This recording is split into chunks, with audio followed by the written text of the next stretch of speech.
Praise the lord. June 19. ఈరోజు దేవుని వాగ్దానము. యెహోవా, నీ దిక్కునకు చూచి నా ఆత్మను ఎత్తికొనుచున్నాను. నా దేవా, నీ యందు నమ్మిక ఉంచియున్నాను, నన్ను సిగ్గుపడనీయకుము. కీర్తనలు 25వ కీర్తన 1-2 వచనములు. ఆమేన్. నా ప్రార్థనకు చెవియొక్కుమా, నా ప్రార్థనకు చెవియొక్కుమా. నా ప్రాణము తల్లడిల్లగా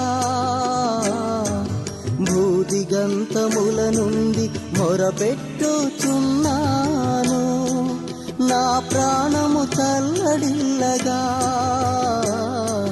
భూదిగంతముల నుండి మొరపెట్టుచున్నాను. నేను ఎక్కలేనంత ఎత్తైన కొండపైకి ఎక్కించుము, నన్ను నడిపించుము.